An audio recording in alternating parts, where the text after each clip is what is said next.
Israel, America ఈ 2 దేశాలు కలిసి ఇరాన్ మీద యుద్ధం ప్రకటించిన విషయం మీకు అందరూ కూడా తెలిసిందే.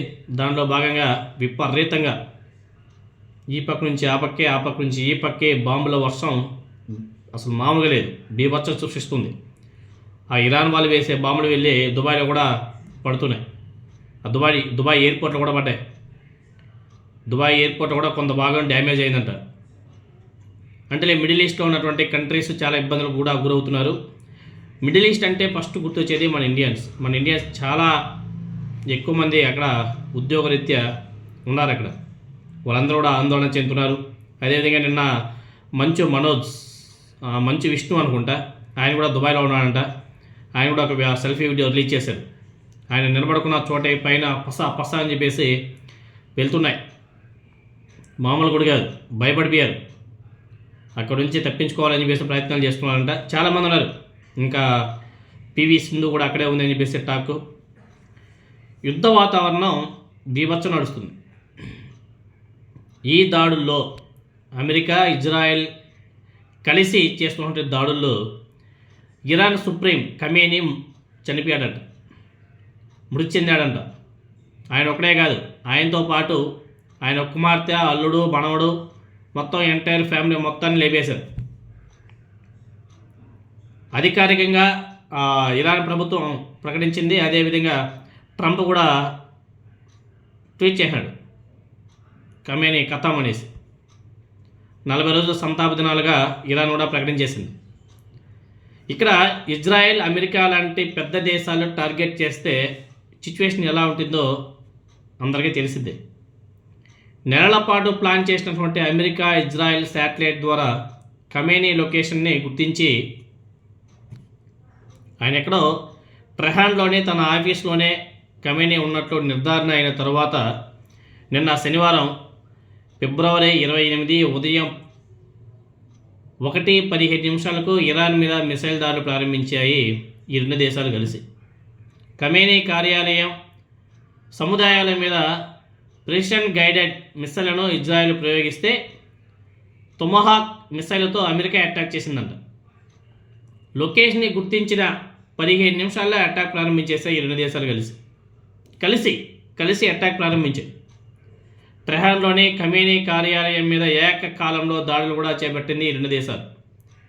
ఆపరేషన్ కిల్ ఖమేనీ ఆపరేషన్కు సౌదీ, గల్ఫ్ దేశాలు కూడా మద్దతు పలికాయంట. మెయిన్గా చెప్పాలంటే ఈ గల్ఫ్ దేశాలు ఇరాన్ వల్ల చాలా సఫర్ అవుతున్నాయి. ఈ 2 దేశాలే కాకుండా ఇరాన్లో ఉన్నటువంటి ప్రజలు కూడా చాలా సఫర్ అయ్యారు. ఎందుకంటే ఆ ఇరాన్ సుప్రీం ఖమేనీ పరిపాలన ఎలా ఉంటుందంటే నియంతృత్వం. ఆయనకి ఎవరు కూడా అడ్డు రాకూడదు. ఆయనకు వ్యతిరేకంగా ఎవరైనా మాట్లాడితే లేపేస్తారు. ప్రజలు ఎవరైనా రోడ్డు మీదకి వచ్చి ఆయనకు వ్యతిరేకంగా నినాదాలు చేస్తే, అంటే ప్రజలకి స్వేచ్ఛాభావం లేదు. ఇంకా వాళ్ళు ఏమైనా సరే మాట్లాడడానికి రోడ్డు మీదకి వచ్చినా కానీ గన్ను పెట్టి లేపేస్తుంటాడు. ఇలాంటి పరిస్థితి. అంతేకాదు ఇరాన్ వాళ్ళు ఈ సౌదీ, ఈ గల్ఫ్ దేశాల మీద కూడా పెత్తనం చెలాయించాలని చెప్పేసి ప్రయత్నాలు. వాళ్ళందరూ కూడా ఇది మంచి టైం అని చెప్పేసి భావించి వీళ్ళందరూ కూడా సపోర్ట్ చేశారు అమెరికాకి, అదేవిధంగా ఇజ్రాయెల్కి. సో అమెరికా, ఇజ్రాయెల్ సంయుక్త ఆపరేషన్లో ఖమేనీ నివాస సముదాయం మీద 30 బాంబులు వేశారంట. ఇజ్రాయెల్ ఛానల్ 12లో నివేదిక కూడా చెప్పింది 30 బాంబులు వేశారంట. నిన్న జరిగినటువంటి దాడుల తర్వాత ఇరాన్ ప్రతిస్పందనగా ఇజ్రాయెల్తో పాటు గల్ఫ్ దేశాలైనటువంటి Bahrain, Qatar, Saudi Arabia, UAE, Dubai మీద కూడా దాడులు జరిగింది. ఎంత దారుణమో చూడండి. ఈ పరిణామాలు ప్రాంతీయంగా పెద్ద ఎస్కలేషన్ కూడా దారితీశాయి. అయతుల్లా అలీ ఖమేనీ 1989లో రుహుల్లా ఖొమైనీ తర్వాత సుప్రీం లీడర్గా బాధ్యతలు చేపట్టాడు. గత 36 ఏళ్లుగా ఆయన ఇరాన్ని పరిపాలించాడు. చివరి సంవత్సరాల్లో ఆర్థిక సంక్షోభం, ప్రజల యొక్క నిరసనలు, హమాస్, హిజ్బుల్లా బలహీనత, అమెరికా, ఇజ్రాయెల్ దాడులు, వీటి పరిణామాలు ఆయన పాలనను కుదిపేశాయి. ప్రజల్లో వ్యతిరేకత పెరిగిపోయింది. అదేవిధంగా ఈ అణుబాంబులు, న్యూక్లియర్కి సంబంధించి ఏదో కూడా పెద్ద ఇష్యూ నడుస్తుంది అమెరికాకి, ఇతర దేశాలకి, అదేవిధంగా ఇరాన్కి.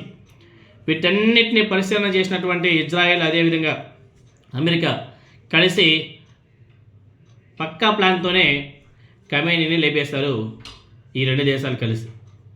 ఆ దేశ ప్రజలందరూ కూడా రోడ్డు మీదకి వచ్చి సంబరాలు చేసుకుంటున్నారు. ఖమేనీ మృతి చెందిన తర్వాత, ఆ న్యూస్ వచ్చిన తర్వాత ఒక పెద్ద పండగలాగా చేసుకుంటున్నారు. రోడ్డు మీదకి వచ్చి పండగ చేసుకుంటున్నారు, టపాకాయలు కాలుస్తున్నారు, బాంబుల వర్షం కురుస్తున్నా కానీ ఆ ఇరాన్ ప్రజలు రోడ్డు మీదకి వచ్చి సంబరాలు జరుపుకుంటుంటే నిజంగానే ఎంత వాళ్ళు మానసిక క్షోభను అనుభవించారు ఇన్ని రోజులు అనేసి తెలుస్తుంది. కానీ ఇక్కడ ఒక బాధాకరమైన విషయం ఏంటంటే, ఈ దాడుల్లో అమెరికా ఇజ్రాయెల్ చేస్తున్న దాడుల్లో ఒక మిసైల్ వెళ్ళి స్కూల్ మీద పడిపోయింది. ఆ స్కూల్లో ఉన్నటువంటి విద్యార్థులు ఆల్మోస్ట్ చాలామంది చనిపోయారంట.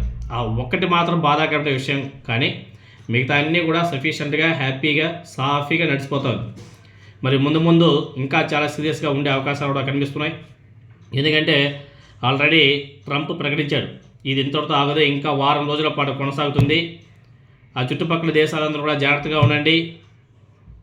అదేవిధంగా ఇరాన్ ప్రజలు సెలబ్రేషన్స్ చేసుకోవడానికి సిద్ధంగా ఉండండి, మీ టైం ఆసన్నమైంది అని చెప్పేసి ఆయన ట్వీట్ కూడా చేశాడు. మరి ముందు ముందు ఎలా ఉంటుంది అనేది చూడాలి.